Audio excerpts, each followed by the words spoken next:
कि सर अवाम सारी उनके साथ है, उनके लिए जान देने के लिए तैयार है, ये मैं मानता हूं, तो फिर इमरान खान साहब फौज को क्यों देख रहे हैं? जनरल बाजवा के बाद अब वो आसिम मुनीर साहब के तरले क्यों डाल रहे हैं सर? पहली बात ये, किसी नौयत का कोई तरला नहीं है। दूसरी बात यह है, पाकिस्तान में जितनी इकाइयां हैं, ये पाकिस्तान हर फर्द का है, हर इकाई का है, हर कंपोनेंट का है। जितने इदारे हैं वो सब भी पाकिस्तान की सालियत के जिम्मेदार हैं। आपका एक मिनिस्टर बैठकर ख्वाजा आसिफ साहब ने कहा कि जी हम अनकरीब सब कुछ बंद कर देंगे, लाइट बंद कर देंगे, पेट्रोल बंद कर देंगे। तो आप समझते हैं कि इस मुल्क के इदारों को अभी भी लिहाज छोड़ के सोया रहना चाहिए? शब्बर ज़ैदी साहब ने भी यही कहा था कि 6 बजे सब कुछ बंद कर दीजिए, बड़ी गाड़ियां बंद कर दी जाए और सारा कुछ जंगल का सामान कर दिया जाए। तो शब्बर ज़ैदी साहब ने भी यही कहा था। और शब्बर ज़ैदी साहब की बात में और मौसूफ ख्वाजा साहब की बात में जमीन और आसमान का फर्क है। शब्बर ज़ैदी साहब ने एक तजवीज दी थी ऑस्टेरिटी कैंपेन के हवाले से।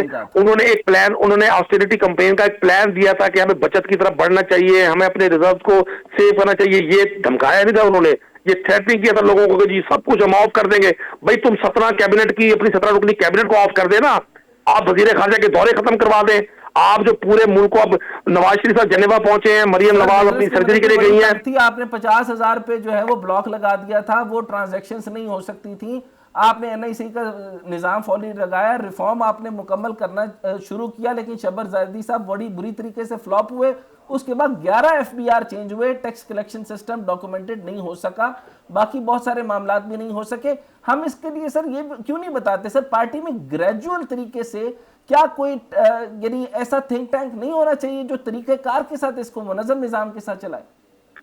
बिल्कुल होना चाहिए, चीजें ग्रेजुअल होनी चाहिए, लेकिन जब डेमोक्रेटिक हुकूमतों के खिलाफ ये जो डेमोक्रेसी के लबादे में डिक्टेटर छुपे हुए हैं, ये जो आज पाकिस्तान पर काबिज हुक्मरान हैं, आज जिन्होंने एक 2 पार्टी सिस्टम ब्रेक हुआ पाकिस्तान की तारीख में पहली बार, 40 साल के बाद एक पार्टी मर्ज हुई, उसको पाकिस्तान के लोगों ने वोट किया, उसने अपनी पॉलिसीज को शुरू किया। कोविड की वजह से 1.5 साल सब कुछ क्लोज हो गया, फिर जो थोड़ा टाइम मिला उस पर इन्होंने साजिशें शुरू कर दी। 3.5 साल की गवर्नमेंट में 1 साल कोविड का निकाल दिया, 2.5 साल जो इन्होंने जीना दोबर किए रखा। कभी एक मौलाना साहब लॉन्ग मार्च कर रहे थे, कभी एक मैडम लॉन्ग मार्च कर रही थी, कभी छोटे मियां साहब लॉन्ग मार्च कर रहे थे, कभी कोई मजहबी जमात लॉन्ग मार्च कर रही थी।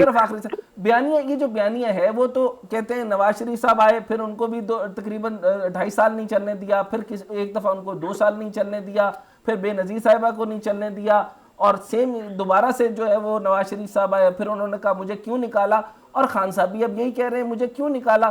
तो हम कोई और तरीकाकार क्यों नहीं लगते? यही नारा लगेगा हमें क्यों निकाला, जमहूरियत फेल नहीं होगी सर? ये जमहूरियत फेल नहीं हुई, जमहूरियत के नाम पर किए जाने वाला खेल बेनकाब हो रहा है। आपने जिस दिन इस मुल्क में रियल डेमोक्रेसी आ गई तो इस मुल्क के 90% मसले हल हो जाएंगे। जिस शख्स ने इस मुल्क को बनाया था मोहम्मद अली जिन्ना रहमतुल्लाह अलैह ने और उनके रुफका ने, तो उन्होंने तो जमहूरियत, इस्लामी जमहूरिया पाकिस्तान बनाया था ना जी। ये तो नहीं बनाया था कि जो शख्स आएगा वो जमहूरियत को अपने स्टाइल में, अपने नाम से उसको एक मंसूब करके और अपना तरीकाकार नाफिज कर देगा। इमरान खान साहब ने बिल्कुल नहीं कहा। इमरान खान साहब ये कहते हैं कि इस साजिश को बेनकाब किया जाना चाहिए, कि क्या वजह थी कि महंगाई को खत्म करने के